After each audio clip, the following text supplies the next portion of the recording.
చదువుతో పాటు skills, placements తో పాటు సక్సెస్ సందీప్ యూనివర్సిటీ మాత్రమే అందిస్తుంది.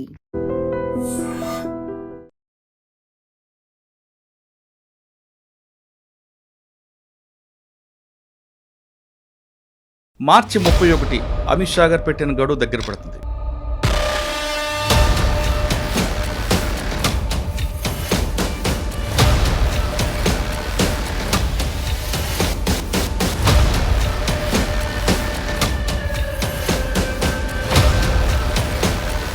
నిన్న ఛత్తీస్గఢ్లో డీజీపీ గారి ముందు దాదాపు 108 మంది లొంగిపోయి వాళ్ళు తుపాకులు కూడా కాకుండా డంపుల్లో ఉన్న 3.5 కోట్ల క్యాష్తో పాటు 1 కేజీ బంగారం కూడా పట్టుకొచ్చిచ్చారు. మీరు 100 రూపాయలు ఖర్చు చేస్తే 60 రూపాయలు పట్టుకున్నారు. 60 రూపాయల బంగారం కానీ తుపాకీ కానీ మిగతా తీసుకొచ్చారు. మిగతా ఎక్కడ వెళ్ళి నక్సల్ మూమెంట్ 31 మార్చ్కి అమిత్ షా గారు క్లోజ్ చేస్తారు. అండ్ దాని తర్వాత ఏంటి? నక్సలైట్ మూమెంట్ అనేది ఒక అర్బన్ మూమెంట్గా మారిపోతుంది. పెద్ద పెద్ద లీడర్ని మాఫీ ఇచ్చేసి వాళ్ళని మీరు డబ్బులు ఇచ్చేసి మీరు తీసుకున్న తర్వాత మీ వీళ్ళకి ఎందుకు లేదు? పోలీసు వాళ్ళని చంపిన ఈ నక్సలైట్స్కి ఆ కుటుంబాలకు మీ ఏం జవాబు చెప్తారు? 77 మంది సిఆర్పిఎఫ్ జవాన్లు చంపిన ఆ రోజు ఛత్తీస్గఢ్లో ఆ నక్సలైట్స్ ఇప్పుడు లొంగిపోయారు చాలామంది. 77 మంది సిఆర్పిఎఫ్ చంపిన నేతలు కూడా ఉన్నారు ఇప్పుడు సరెండర్ అయిన చాలామంది. ఎందుకంటే ఇన్ని రోజులు వాళ్ళు జైల్లో ఉంటారు. మళ్ళీ ఇంకొక సెకండరీ మూమెంట్ స్టార్ట్ అయ్యింది. 90% పేదవాళ్ళు, వాళ్ళకు అమ్మాయిలకు పెళ్లి చేయాల్సి వస్తుంది. ఇదొక ట్రస్ట్ కింద పెట్టుకొని ఈ బంగారం అంతా అట్టప్పాడిలో ఇప్పుడు కూడా ట్రైబల్ హ్యామ్లెట్స్లో ఫుడ్ లేకుండా చనిపోతున్నారు సార్. తిండి లేకుండా చనిపోతున్నారు. 300 కోట్లు 400 కోట్లు ఆ ఏరియాకి ఒక్కటే కేటాయించారు కేరళ గవర్నమెంట్. ఆ డబ్బులు ఎక్కడ పోతాయి? Welcome to I dream. మార్చి 31 అమిత్ షా గారు పెట్టిన గడువు దగ్గర పడుతుంది. ఇప్పటికే అడవిలో ఉన్న అజ్ఞాతులు ఉన్న అన్నలందరూ ఒక్కొక్కరుగా వస్తున్నారు. కొంతమంది అయితే తుపాకులతో పాటు నోట్ల కట్టలు బంగారం కూడా పట్టుకొస్తున్నారు. నిన్న ఛత్తీస్గఢ్లో డీజీపీ గారి ముందు దాదాపు 108 మంది లొంగిపోయి వాళ్ళు తుపాకులు కూడా కాకుండా డంపుల్లో ఉన్న 3.5 కోట్ల క్యాష్తో పాటు 1 కేజీ బంగారం కూడా పట్టుకొచ్చిచ్చారు. అంటే ఇప్పటికే ఇంకా డంపుల్లో చాలా క్యాష్ ఉంది, ఇంకా ఆయుధాలు ఉన్నాయని పోలీసులు నమ్ముతున్నారు. ఇప్పుడు లొంగిపోయిన వాళ్ళందరినీ కూడా ఎంక్వైరీ చేయడం, వాళ్ళ ద్వారా డంపుల దగ్గరకు వెళ్ళడం, ఆ డంపుల్లో దాగున్న నగలు కానీ నగదు కానీ తీసుకురాడే పనిలో సిఆర్పిఎఫ్ అధికారులు, మిగతా రాష్ట్ర పోలీసులు ఉన్నారు. ఇకవైపు తెలంగాణ తీసుకుంటే తెలంగాణలో కూడా ఇటీవల చాలామంది సెంట్రల్ కమిటీ మెంబర్లు దొరికిపోయారు. వాళ్ళు ఇచ్చిన సమాచారం మేరకు కూడా మరికొన్ని ప్రాంతాల్లో డంపుల కోసం తెలంగాణ పోలీసులు అదేవిధంగా సిఆర్పిఎఫ్ కలిపి జాయింట్ ఆపరేషన్ చేస్తున్నారు. ఇక ఏఓబీలో committee member Chelluru Narayanarao alias Suresh ఆయన ఒక్కరే మిగిలారు. ఆయన కూడా ఏపీ పోలీసు అదుపులో ఉన్నట్లుగా సమాచారం అందుతుంది. కానీ ఇంతవరకు ఏపీ పోలీసులు దాన్ని కన్ఫర్మ్ చేయట్లేదు. మిగిలింది ఎంతమంది, వాళ్ళు వచ్చిన తర్వాత రాష్ట్రం దేశంలో సమస్య ఆగిపోతుందా, నక్సల్స్ మూమెంట్ సమస్య ఆగుతుందా, లేదు మరొక రూపంలో వస్తుందా అనే విషయం మనం మాట్లాడడానికి ప్రముఖ విశ్లేషకులు సురేష్ కొచ్చేటి గారు ఉన్నారు. ఆయన అడిగి మావోయిజం పోయిన తర్వాత ఇంకేజం వస్తుంది అనే విషయాన్ని సార్ని అడిగి తెలుస్తుంది. సార్ నమస్తే అండి. నమస్తే. మార్చి 31 దగ్గర పడుతుంది. దాదాపు దండకార్యం అంతా ఖాళీ అయిపోతుంది. కానీ అక్కడక్కడ కొంతమంది కనిపిస్తున్నారు. తెలంగాణ పోలీసులు చెప్తున్నట్లుగా తెలంగాణకు సంబంధించిన 7 ఉన్నారు. ఏఓబీలో సురేష్ అలియాస్ చెల్లూరు నారాయణరావు ఉన్నారు. అక్కడక్కడ తర్వాత పాపారావు లాంటి వాళ్ళు జార్ఖండ్ ఇలా కొంతమంది కనిపిస్తున్నారు. ముఖ్యంగా చెప్పాలంటే నక్సల్స్ పితామహుడు ముప్పాల లక్ష్మణరావు గారు అలియాస్ గణపతి గారు ఉన్నారు. ఆయన దేశం విడిచి ఉన్నారు అంటున్నారు. ఆయన కూడా తెచ్చే పనిలో ఉన్నామని చెప్తున్నారు. అంటే శత్రు శాసనం లేకుండా ఉండాలనేది వాళ్ళ అభిప్రాయం కనిపిస్తుంది. అంతవరకు బాగానే ఉంది. ఒకవేళ ముప్పాల గణపతిరావు గారు కానీ మిగతా అంతా ఖాళీ అయిపోయిన తర్వాత ఈ మూమెంట్ ఎటువైపు తిరిగే అవకాశం కదా? అంటే నక్సల్స్ మూమెంట్ ఏ విధంగా ముందుకు వెళ్తుంది, లేదు నక్సల్స్ మూమెంట్ ఆగిపోయిన తర్వాత దేశంలో మరో ఉద్యమం వచ్చే అవకాశం ఉందా లేదా, అసలు వీళ్ళందరూ రావడానికి వచ్చిన తర్వాత కేంద్ర ప్రభుత్వం ఏ విధంగా వాళ్ళని ఆదుకుంటుంది? వీళ్ళందరూ వస్తున్నారు బాగానే ఉంది. కానీ వీళ్ళు చెప్తే కొంతమంది పనులు చేశారు, లేదా వీళ్ళకి అన్నం పెట్టిన ఉంటారు, వాళ్ళందరూ ఇప్పటికీ జైల్లో ఉన్నారు. వాళ్ళ పరిస్థితి ఏంటి?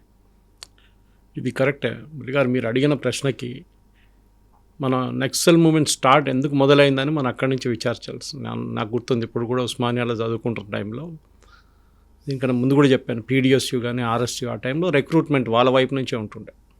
ఐదర్ ఉస్మానియా లేకుంటే కాకతీయ అటువైపు నుంచి.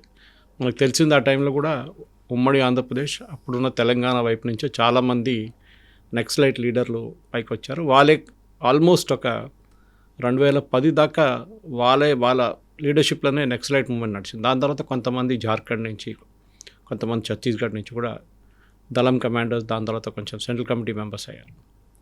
ఇప్పుడు జరుగుతున్న దానికి అమిత్ షా గారు ఒక డెడ్ లైన్ పెట్టారు, మార్చి 31 అని.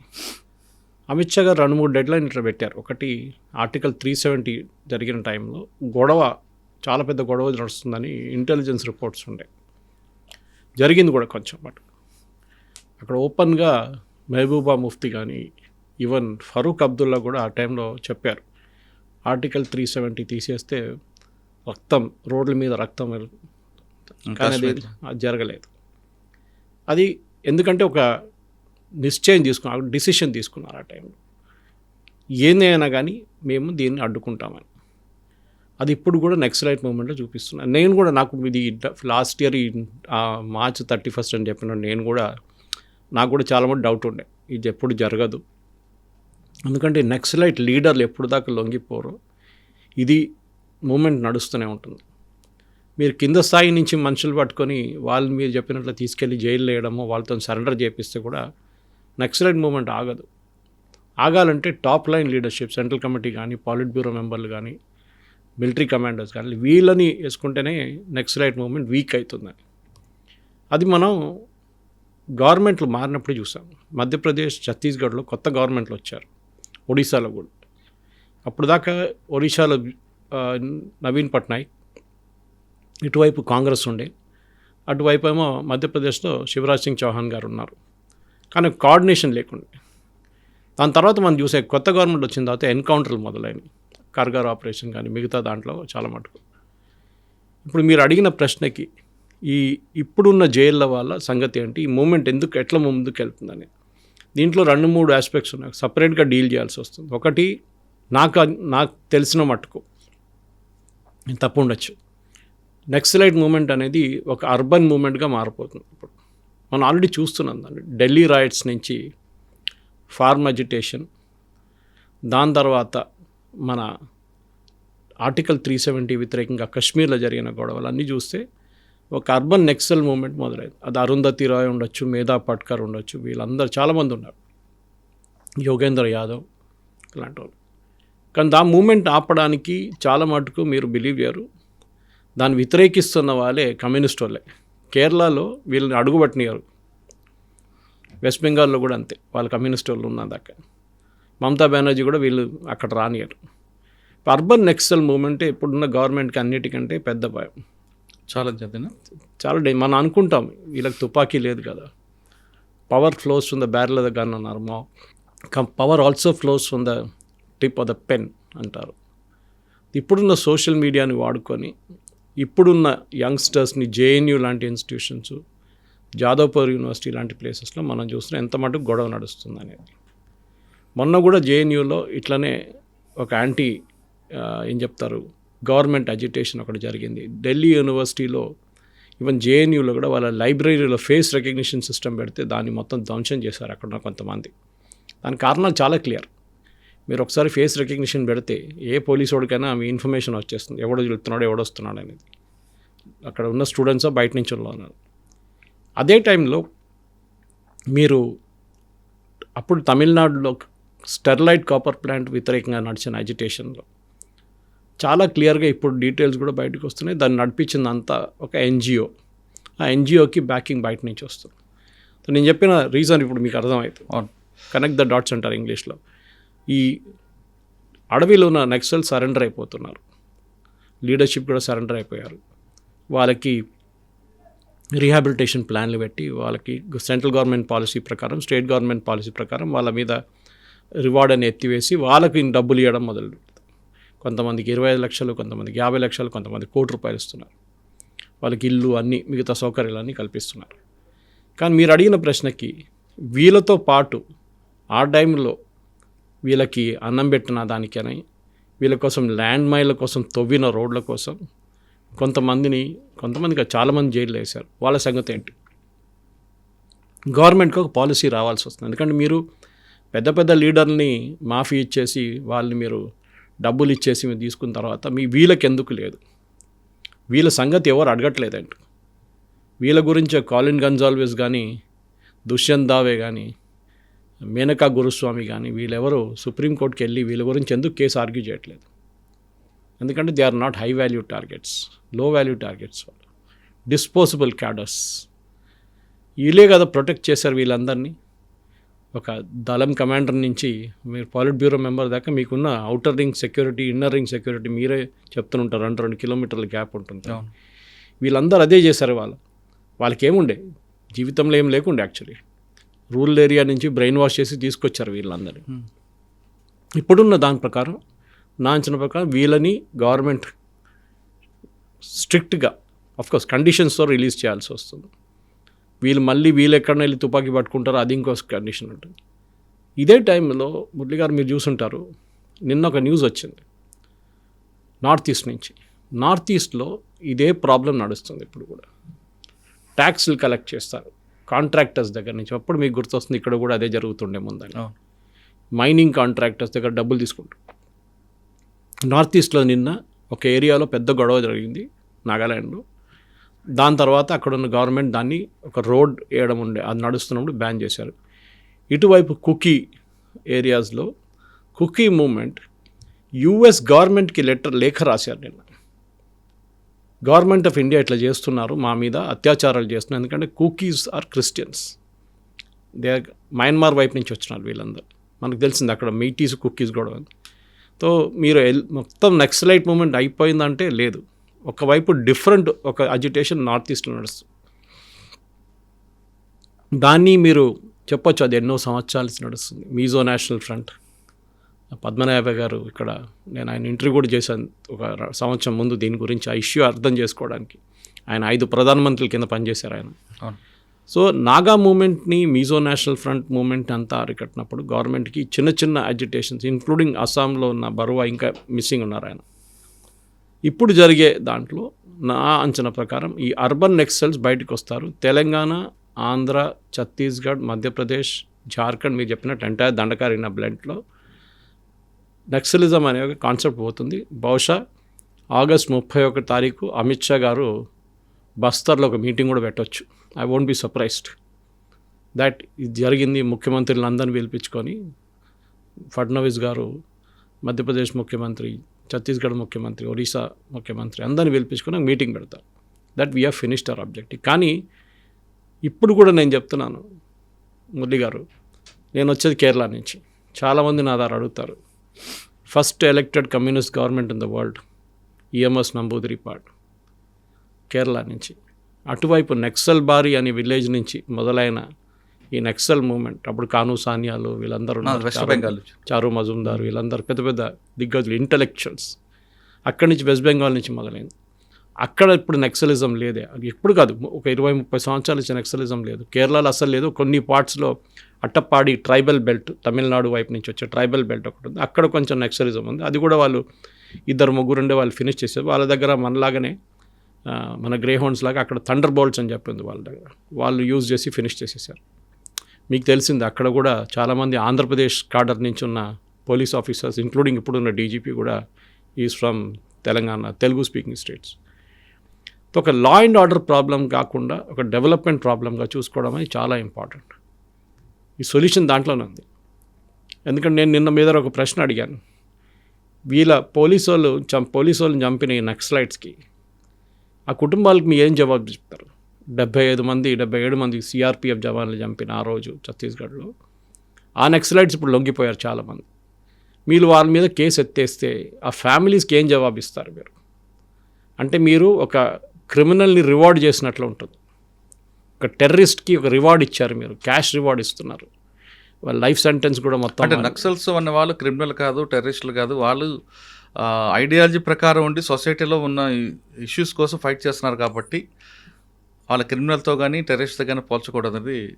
కానీ ఒక జీవితం, మీరు ఒక మనిషి జీవితం తీసుకున్న తర్వాత, చంపిన తర్వాత ఫిలాసఫీ అంతే ఉంటుంది పక్కన. కానీ వాళ్ళు చెప్పే వెర్షన్ ఏంటంటే ఇది రాజ్యంతో యుద్ధం కాబట్టి యుద్ధంలో భాగంగా మా వైపు ప్రాణ నష్టం ఉంటుంది, వాళ్ళ వైపు ఉంటుంది, వాళ్ళ మీద వ్యక్తిగతంగా మా కోపం ఉండదు, యుద్ధంలో భాగంగా జరుగుతుందని వాళ్ళు అంటారు, సమర్థించుకుంటారు. కరెక్ట్. ఇప్పుడు వాళ్ళకి తెలుసు పోలీసు వాళ్ళ చేతిలో దొరికితే ఎన్కౌంటర్ అయిపోతుంది. మనందరూ తెలుసు ఎన్కౌంటర్ అనేది it's always fake. Most of time 90% ఫేకే ఉంటుంది, 10% జెన్యున్ ఉండొచ్చు. కానీ మీరు చెప్పినట్ల మన ఇక్కడ ఒక అమ్మాయిని రేప్ చేసి చంపారు, దివ్య, మీకు గుర్తుంటుంది. వాళ్ళు నక్సలైట్స్ కాదు, కానీ వాళ్ళ దగ్గర ఒక లా అండ్ ఆర్డర్ ఇష్యూ కాదు, అది మోర్ ఆఫ్ అన్ ఎమోషనల్ ఇష్యూగా మారిపోయింది. అంటే ఒక అమ్మాయిని రేప్ చేసి చంపేశారని మళ్ళీ వీళ్ళు తీసుకొచ్చి మీరు కోర్టు తీసుకెళ్ళి ఎవిడెన్స్ తీసుకురావడం అంటే ఇంపాసిబుల్. నక్సలైట్స్ కూడా అంతే సార్. సో వాళ్ళని ఎన్కౌంటర్ చేశారు. నక్సలైట్స్ కూడా మీరు ఒక బ్లాస్ట్ జరిగిన తర్వాత 10 మందిని పట్టుకొస్తే అది కోర్టుకు వచ్చేదాకా 20 సంవత్సరాల తర్వాత విట్నెస్ మారిపోతారు, విట్నెస్ హాస్టైల్ అయిపోతారు, కేసు పడిపోతుంది కంప్లీట్గా. సో ఏంటంటే అన్నిటికంటే బెస్ట్ సొల్యూషన్ ఎన్కౌంటర్ చేశాడు. ఇది ఎప్పటి నుంచి అన్నాడు మీ కెరియర్లో మీరు చూసుంటారు ఇది. సార్ ఇప్పుడు జైల్లో ఉన్న వాళ్ళ కోసం బయటకు వచ్చిన వాళ్ళు పోరాటం చేయాలా, లేదా ఇంకొక స్వచ్ఛంద సంస్థలు పోరాటం చేయాలా, ప్రభుత్వం కిందకి దిగి వచ్చి వాళ్ళ కేసులు మాఫీ చేసి బయటకు తీసుకురావాలా? దీని బట్టి ఇప్పుడు చంపిన వాళ్ళు పెద్ద పెద్ద నేతలు బయట ఉన్నారు, మీరు చెప్పినట్లు ఒక పాలసీ ప్రకారం సరెండర్ చేయించారు, ఓకే, నో ప్రాబ్లం. పేదోళ్ళు కూడా అంతే కదా సార్, మీరు చెప్పినట్ల వాళ్ళు చేసిన తప్పులు అనుకున్నాం. అది ఎవరో పోలీసు వాళ్ళని చంపినారని చెప్పి ఆయన జైలు వేస్తే ఇంకో మాట, లేదు వాళ్ళ కోసం ఒక కొరియర్గా పనిచేశారు దానికోసం జైలు వేసామంటే ఇంకో మాట, వాళ్ళ కోసం ప్రజాసభలు పెట్టారని చెప్పి వాళ్ళని జైలు వేశారంటే అది ఇంకోటి. ఆ లెవెల్లో జరిగిన క్రైమ్ కన్నా చాలా తక్కువ ఇది. సో డెఫినెట్గా గవర్నమెంట్ ఒక పాలసీ తీసుకొచ్చి మీ పెద్ద నేతల్ని మేము మాఫీ చేసినప్పుడు మిమ్మల్ని కూడా మాఫీ చేస్తున్నాం, but subject to the severity of crime అదొకటి ఉంటుంది. కానీ 77 మంది సిఆర్పిఎఫ్లు చంపిన నేతలు కూడా ఉన్నారు ఇప్పుడు సరెండర్ అయిన వాళ్ళు చాలామంది. సో వాళ్ళని మీరేం చేయట్లేదే, సో వాళ్ళని కూడా ఇడవచ్చు. I think as a matter of policy డెఫినెట్గా మీరు చెప్పిన దానికి ఎస్, వీళ్ళని ఎవరు వెళ్ళి డిఫెండ్ చేయక్కర్లేదు. ఒక పాలసీగా గవర్నమెంట్ స్వచ్ఛంద సంస్థలు అక్కర్లేదు, ఎవరు అక్కర్లేదు. గవర్నమెంట్ ఒక పాలసీ పెట్టి as was done for senior leaders వీళ్ళకు కూడా అదే మాఫీ, దానికి కావాలంటే కొత్త చట్టమో కొత్త ఆర్డినెన్సో కొత్త గెజెటో ఏదైనా చేయాల్సి వస్తుంది. చేస్తే బాగుంటుంది, ఎందుకంటే దీనికి ఒక సొల్యూషన్, అది ఫైనల్ సొల్యూషన్ అది. ఎందుకంటే ఎన్ని రోజులు వాళ్ళు జైల్లో ఉంటారో మళ్ళీ ఇంకొక సెకండరీ మూమెంట్ స్టార్ట్ అవుతుంది. ఇది నాకు కూడా ఒక భయం ఉంది, ఎందుకంటే సెకండరీ మూమెంట్ అంత పెద్ద లెవెల్కి వెళ్ళదు అనుకోండి, కానీ సెకండరీ మూమెంట్ ఉంటుంది. ఒక పోలీస్ ఇన్ఫార్మర్గా ఎవరినైనా చంపినా కానీ అట్లాంటి జరిగిన పరిస్థితుల్లో ఎస్, ఒక సివియరిటీ ఆఫ్ క్రైమ్ చూసి ఐ థింక్ 90 నుంచి 95% మందిని జైలు నుంచి బయటికి తీసుకురావచ్చు. మురళి గారు సార్, ఇప్పుడు సరెండర్ అయిన వచ్చిన ఇన్ఫర్మేషన్ ప్రకారం డంపుల్లో చూస్తుంటే కోట్లాది రూపాయల నగదు, కోట్ల కేజీలు కూడా బంగారం దొరుకుతుంది. అంటే వాళ్ళు కలెక్ట్ చేసిందంతా కూడా పార్టీ ఫండ్కే తప్ప వ్యక్తిగతం కాదన్న విషయం చాలామందికి తెలుస్తుంది. కానీ ఇవన్నీ చూసిన తర్వాత కింద వాళ్ళకి ఏమనిపిస్తుంది, ప్రజలకి ఏమనిపిస్తుంది అంటే మరి నక్సల్దార్ ఇంత డబ్బు ఉందా అనుకుంటారు, ఇంతవరకు ఆయుధాలు ఉన్నాయి అనుకున్నారు వాళ్ళు. నాకనే బాగా మీకు తెలుసు మురళి గారు, 100 రూపాయలు కలెక్ట్ చేస్తే ఒక certain percentage central military commission పెట్టుకుంటుంది, మిగతా కింద స్థాయి వాళ్ళకి వెళ్తుంది. ఆయుధాలు కొనేది ఇంకొక టీము, ఐఈడి కొనలేడు ఇంకో టీము, దాని తర్వాత యూనిఫామ్లు మిగతా దానికి ఇంకోటి, ఆపరేషనల్ ఎక్స్పెన్సెస్ ఇంకోటి. మీరు 80% లేకుంటే 70%, 60% డబ్బులు ఇప్పుడు పట్టుకుంటున్నారు డంపుల నుంచి. కొంతమంది 20 నుంచి 25% దేశం బయటకు కూడా తీసుకెళ్ళారు, దానికి ప్రూఫ్ కూడా ఉంది. అది ఎట్లా తీసుకొస్తారు, అది ఎవరి దగ్గర ఉంది, దీనికి ఆడిట్ లేదు, ఏం లేదు. మీరు 100 రూపాయలు ఖర్చు చేస్తే 60 రూపాయలు పట్టుకున్నారు, 60 రూపాయల బంగారం కానీ తుపాకీ కానీ మిగతా తీసుకొచ్చారు, మిగతా ఎక్కడ వెళ్ళింది, ఇది ప్రశ్నకు వస్తుంది. అప్పుడు గణపతి లాంటి వాళ్ళు పిక్చర్లు వస్తారు. ఎందుకంటే వీళ్ళు ఎవరైనా కానీ ఒక లైఫ్ స్టైల్ అంటే అంత లగ్జూరియస్ లైఫ్ స్టైల్ కానీ ఒక లైఫ్ స్టైల్ లీడ్ చేయాలంటే వీళ్ళకి డబ్బులు కావాల్సింది. లైఫ్ స్టైల్ కూడా పెద్దగా ఉండదండి. సంవత్సరానికి 3 జతల బట్టలు ఇస్తారు, నెలకు 3 సబ్బులు, ఒక షాంపూ ప్యాకెట్, ఒక కొబ్బరి నూనె ఇస్తారు అంతే. నేను టాప్ లీడర్షిప్ గురించి చెప్తున్నాను, టాప్ లీడర్షిప్. వీళ్ళు మిడ్ లెవెల్ కాడరు, బాటమ్ లెవెల్ కాదు. వాళ్ళు కూడా అంత పెద్ద లగ్జరీగా ఉంటారు, వాళ్ళు ఉండేది మైదాన ప్రాంతాలు ఉంటారు. కొన్ని అలిగేషన్స్ ఉండే, మీకు గుర్తుంటుంది. వీళ్ళ ఫ్యామిలీ మెంబర్స్ని చూడండి, వాళ్ళు ఎంత బాగా వాళ్ళు నడిపించుకుంటారు. కొంతమంది జెన్యున్గా కష్టపడ్డారు వాళ్ళ పిల్లల్ని చదివించడం అంతా, కానీ ఎక్కడో అలిగేషన్స్ ఉండే, మిస్యూజ్ ఆఫ్ మనీ. ఎస్పెషలీ మీకు గుర్తుంటుంది మైనింగ్ ఏరియాస్, ఒడిశాల వైపు ఉన్న మైనింగ్ ఏరియాస్ నుంచి అప్పుడు వేదాంత ప్రాజెక్ట్ని ఆపడానికి చాలా మటుకు అది మేధా పట్కర్ కూడా ఉండే అక్కడ ఆ టైంలో. వీళ్ళందరూ కలిసి ఆ ప్రాజెక్ట్ని మొత్తం ఆపేశారు, వాళ్ళు వెళ్ళిపోయారు అక్కడి నుంచి. ఇట్లానే చాలామంది, ఈవెన్ బీహార్ వైపు కూడా కోల్ మాఫియా ఒకటి ఉంది అక్కడ, జార్ఖండ్ వైపు కూడా ఉంది. వీళ్ళందరి దగ్గర డబ్బులు తీసుకున్నారు. ఇప్పుడు ఎన్కౌంటర్ జరిగినప్పుడు ఏమన్నారంటే కొంతమంది ఎన్కౌంటర్ చనిపోయిన నేతలకే తెలుసు డంపులు ఎక్కడ ఉందని. అంటే వాళ్ళని అడగలేం కాబట్టి వాళ్ళ మీద వేశారు. ఇప్పుడు ఎక్కడ అన్ని డంప్ నుంచి మొత్తం డబ్బులు బయటకు వచ్చాయంటే ఎవరికి తెలియదు. ఈవెన్ ఒక హ్యూమన్ టెండెన్సీ మీకు తెలుసు, ఒక 100 కిలో బంగారం కనిపిస్తాయి మీరు తీసుకొస్తే. I'm just giving an example. ఆ పోలీస్ ఆఫీసర్ కానీ ఆ నక్సలైట్ కానీ ఇద్దరు ఒక అగ్రిమెంట్కి వచ్చేసారు, అరే నువ్వు 1 కిలో తీసుకో, నేను 10 కిలోలు తీసుకుంటాను, మనం సీజ్ చేసిన 90 కిలోలు అని చెప్దామని చెప్పి. ఒక హ్యూమన్ టెండెన్సీ ఉంటుంది, అది కూడా జరగవచ్చు. సో మన ఇక్కడ ఏం జరగాలంటే డంప్స్, ఎస్ వీళ్ళు ఒక మూమెంట్ నడిపించాలంట. అది మీరు వియట్నాంలో జరిగిన అమెరికా వ్యతిరేకంగా జరిగిన గెరిలా వార్ఫేర్ కానీ అట్లాంటి చిన్న చిన్న చాలా మటుకు ఈవెన్ తాలిబాన్ నడిపేయడానికి ఆఫ్ఘనిస్తాన్లో ఉన్న పాపీ కల్టివేషన్తో వచ్చే డబ్బులు కూడా చాలా మటుకు మిస్యూజ్ అవుతుంది. జెన్యున్గా 60% వాడుకుంటారు, 40% పోతుంది. And I'm still believe in it strongly. ఎందుకంటే కమ్యూనికేషన్ ఎక్విప్మెంట్ ఫర్ ఎగ్జాంపుల్, వీళ్ళు మొబైల్ ఫోన్ కొంత సంవత్సరాల దాకా వాడలేదు, ఎందుకంటే వాళ్ళకి తెలుసు పోలీసు వాళ్ళు ట్రాక్ చేస్తారు. శాటిలైట్ ఫోన్ తీసుకొచ్చారు, ఇరీడియం ఫోన్స్ తీసుకొచ్చారు, మళ్ళీ పోలీసు వాళ్ళు దాన్ని కూడా ట్రాక్ చేయడం మొదలుపెట్టారు. అప్పుడు ఇరీడియం పక్కన పెట్టేశారు. తర్వాత మొబైల్ టవర్స్ వచ్చిన తర్వాతనే సుక్మా కానీ కాన్కేర్ లాంటి ఏరియాస్లో మొబైల్ ఫోన్ టవర్స్ వచ్చిన తర్వాతనే వీళ్ళు కూడా కొంచెం వాడడం మొదలుపెట్టారు మొబైల్ ఫోన్స్. కానీ the end of the day మీరు చెప్పిన ప్రశ్నకి 2 పాయింట్స్ ఉన్నాయి సార్, 2 మెయిన్ పాయింట్స్. ఒకటి, ఇప్పుడు జైల్లో ఉన్న ఈ నక్సలైట్స్ వాళ్ళది సంగతి ఏంటి అంటే, నక్సలైట్స్ అని చెప్పలేము, వాళ్ళు సింపథైజర్స్ అని చెప్పొచ్చు. వాళ్ళని ఫ్రీగా ఇవ్వాల్సిందే, depending on unless hard core crime, murder, rape ఏదైనా జరిగిందంటే అది ఇంకో సపరేట్. రెండవది, ఈ బంగారం పట్టుకున్న బంగారం పాలసీ ఏంటి, పట్టుకున్న డంప్ నుంచి వచ్చే డబ్బులు పాలసీ ఏంటి. మిగతా ఆయుధాలన్నీ పక్కన పెట్టండి, అది పోలీసు వాళ్ళు ఉపయోగించుకుంటారు, వాళ్ళు యూజ్ చేసుకుంటారు కావాలంటే. కానీ ఈ డబ్బులు వచ్చిన దానికి నేను అనుకుంటాను, నా అంచనా ప్రకారం అది గవర్నమెంట్ ఖజానా పడితే అది ఎక్కడో పోతుంది, ఎవడికో శాలరీగా లేకుంటే పెన్షన్గా లేకుంటే ఏదో ఫ్రీబీగా పోతుంది. అది దానికి వీళ్ళ కోసం ఇల్లు కట్టడానికి గవర్నమెంట్ ఏదో డబ్బులు ఖర్చు పెడుతున్నారంట, దానికి వాడుకోవచ్చా? నాకు ఒక ప్రశ్న ఉంది, మీరే ఆన్సర్ చేయాలి, ఎందుకంటే మీరు ఈ ఫీల్డ్లో చాలా పనిచేశారు. దానికి వాడుకోవచ్చా అని కాదు, కానీ వీళ్ళు ప్రజల డబ్బులే తీసుకున్నారు కాబట్టి ఆ డబ్బుల్ని మళ్ళీ ఆదివాసుల కోసం ఖర్చు పెడితే డెవలప్మెంట్ చేస్తే ఇంక బెటర్ అనిపిస్తుంది. కానీ దానికి ఒక సిస్టమ్ ఉండాలి కదా సార్. గవర్నమెంట్ అంటే పెద్దగా బావి, ఆ సిస్టంలో పెట్టి దీనికి ఒక అకౌంటబుల్ చూసి వాళ్ళు ఎక్కడైతే డబ్బులు తీసుకొచ్చారో ఆ డబ్బులతోని ఆదివాసుల డెవలప్మెంట్ కార్యక్రమం చేపడితే ఫస్ట్ అని నా వ్యక్తిగత అభిప్రాయం. నల్లమల నుంచి సార్ మీకు తెలుసు, నల్లమల నుంచి నక్సలిజం ఎందుకు పోయింది సార్ చెప్పండి నాకు. నల్లమలలో ఇది పోవడం కంటే ప్రజల నుంచి వ్యతిరేకత వచ్చింది, ప్రజలు దూరం అయ్యారు, చెంచులందరూ కూడా నక్సల్స్కి దూరం అయ్యారు. ఎందుకంటే చెంచుల డెవలప్మెంట్ కోసం గవర్నమెంట్ చేసింది చాలా కార్యక్రమాలు. వాళ్ళకి ఫారెస్ట్ వాచెస్గా పెట్టుకున్నారు వాళ్ళు. గిరిజన్ డెవలప్మెంట్ కార్పొరేషన్ గమ్ కలెక్షన్లో కానీ హనీ కలెక్షన్ అన్నింటిలో వాళ్ళకి ఇన్వాల్వ్ చేశారు కాబట్టి వాళ్ళే దూరం అయ్యారు.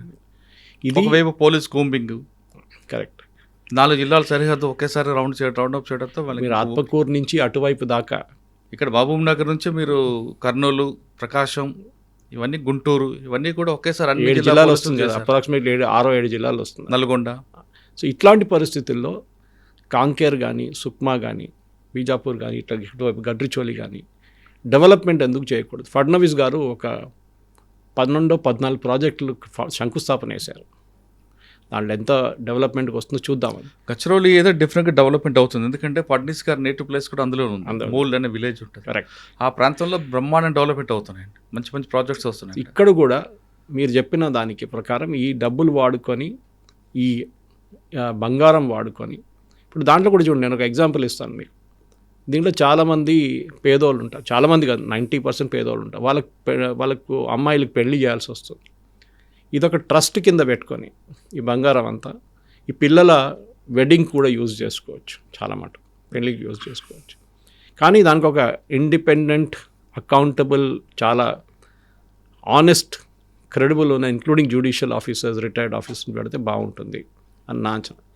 కానీ ఇది whole problem boils down to simple. ఇదంతా అయిపోయిన తర్వాత బంగారం పక్కన పెట్టండి, ఆయుధాలు పక్కన పెట్టండి, సరెండర్ పక్కన పెట్టండి, మీరు నక్సల్ లీడర్స్ని హైటెక్ సిటీ తిప్పుతున్నారు, వాళ్ళు చూస్తున్నారు డెవలప్మెంట్ అంటే ఏంటి అంటే, మా ఊర్లో ఉన్న పిల్లలకి ఇప్పుడు ఉద్యోగం వస్తుంది, వాళ్ళు ఇప్పుడు నక్సల్ మూమెంట్లో ఒక 20 సంవత్సరాల తర్వాత, ఇప్పుడు 10 సంవత్సరాల తర్వాత 20 సంవత్సరాల తర్వాత ఈ నక్సల్ మూమెంట్లో జరిగిన తప్పుల గురించి ఒక వైట్ పేపర్ ఉంటుందా లేదా, అదొక మెయిన్ క్వశ్చన్. ఎందుకు జరిగింది? ఎందుకంటే మనమైతే 70s నుంచి మోడల్ స్కూల్లో చదివాను నేను, ఉస్మానియా.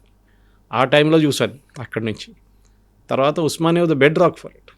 కానీ ఆ డెవలప్మెంట్ మీదే అదంతా నడిచింది. నేను దానికోసం Kerala and West Bengal example ఇచ్చాను మీకు. ఎస్, నక్సల్ మూమెంట్ 31st మార్చ్కి అమిత్ షా గారు క్లోజ్ చేస్తారు. కానీ దాని తర్వాత ఏంటి సార్? మార్చ్ 31st అవ్వసరికి గణపతి గారు కానీ మిగతా వాళ్ళు కానీ బయట రాకపోతే క్లోజ్ అవుతుందా? దీన్ని కంటిన్యూ ఎక్స్టెన్షన్ చేసుకుంటారు? అది ఎక్స్టెన్షన్ చేయరు, అంటే వాళ్ళు డిక్లేర్ చేసేస్తారు అయిపోయింది. దే ఆర్ కనిపించట్లేదు, వాళ్ళు వస్తే సరెండర్ తీసుకుంటారు అంతే. కానీ మ్యాక్సిమం మీకు తెలిసిందే వీళ్ళ ఫుట్ సోల్జర్స్ సరెండర్ చేస్తున్నారు, bottom of the pyramid surrender చేస్తున్నారు. ముందు ఆక్సిజన్ కట్ చేశారు, ఆటోమేటిక్ బయట రావాలి. టాప్ లీడర్షిప్ అంతా సరెండర్ అయినప్పుడు మిడ్ లెవెల్ బాటమ్ లెవెల్కి వాళ్ళకి మోటివేషన్ ఉండదు సార్. వాళ్ళు గైడ్ చేయడానికి ఎవరు లేరు. అవును, మిలిటరీ కమిషన్ లేదు, ఆర్గనైజేషన్ చేయడానికి ఉంటారు కదా, మైండ్లు తయారు చేసేటోడు లేడు, అందరు లొంగిపోయారు కదా. దీని తర్వాత వీళ్ళని పార్టీకి 3 ఉంటాయండి, మావోయిస్ట్ పార్టీకి. 1 పార్టీ, 2 మిలిటరీ, 3 ఫ్రంట్ ఆర్గనైజేషన్. ఈ 3 దెబ్బ కొట్టిన తర్వాత ఇంక పార్టీ ఉంటుంది. 2 పోయి, మిలిటరీ ఆల్రెడీ కొలాప్స్ అయింది, అదే ఫ్రంట్ ఆర్గనైజేషన్ పూర్తిగా లేదు. ఆర్గనైజేషన్ ఎన్టీ రామారావు గారి టైం నుంచే ఆల్మోస్ట్ వైప్ అవుట్ అయిపోయారు. ఇంకా మీకు పార్టీకి ఎక్కడ మీకు ఆక్సిజన్ వస్తుంది? రాదు కదా. అది that is why I'm saying. అది ఇంకోటి ఆక్సిజన్ ఉంది సార్.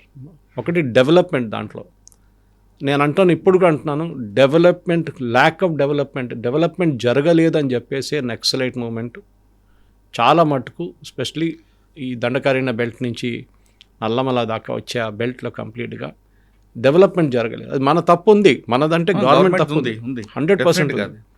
మీరు ఆ రోజు డెవలప్మెంట్ జరిపితే దానికోసం చూడండి, ఎప్పుడైనా వీళ్ళు రోడ్ ఓపెనింగ్ పార్టీస్ని టార్గెట్ చేస్తారు. ఎందుకు? వీళ్ళకి రోడ్లు వద్దు. ఒకసారి నక్సలైట్స్కి ఒకసారి రోడ్ వచ్చేస్తే that's a first sign of development. మనం చూసాం సుక్మాలో 72 సంవత్సరాల్లో 73 సంవత్సరాల తర్వాత ఫస్ట్ టైం ఒక బస్సు వచ్చిందంట. ఆలోచించండి, బస్సు చూడలేదు అక్కడ ఉన్న ప్రజలు. బస్సు అంటే కరెంట్ కూడా చూడండి. అది టెలివిజన్ సెట్స్ లేదు, స్కూల్ లేవు, basic health, primary health centres లేవు.